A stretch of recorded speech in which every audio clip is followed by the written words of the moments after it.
all 100 and something and 20 what I've been searching for. But every single one of them has a specific story. Why I collect kits is because, it reminds me of a time, in my youth where, I was so into sports, when I was so into soccer. Soccer was escape literally from, reality of school, reality of problems at home, reality of living in a place where I didn't feel I could, advance, right? So for me, a lot of these kids connect me to a point and a point in my life, right? And a time in it where, where that experience of watching it, it was a love for the game, and not only it was just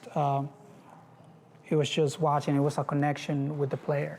Like I was mentioning earlier, what draws me to it is the patterns. What draws me to it is the colors. What draws me to it is knowing the rarity of them, how rare they are, right? And knowing that with time and with being more commercial and trying to sell to more people, we have lost a lot of the love and the details and the creativity along the way to make more of them, to cover the mass market.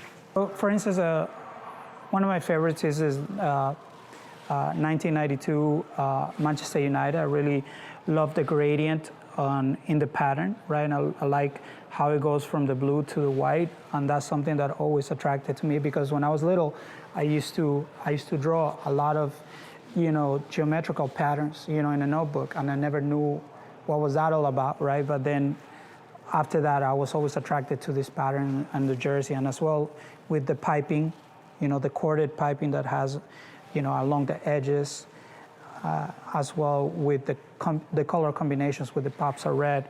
I think this, to me, made one of the most beautiful kits, along with the class of '92 as well. The same thing, like another thing that attracts to me is the geometric patterns of the Borussia Dortmund and the combination of colors, and how Nike was taking a chance with the Nike Premier in the early '90s. Yeah, this was as a kid, in my teenage years, this was one of my favorite kits. But also to a problem that comes into play was when I was younger, I had absolutely no money to buy any of these kits.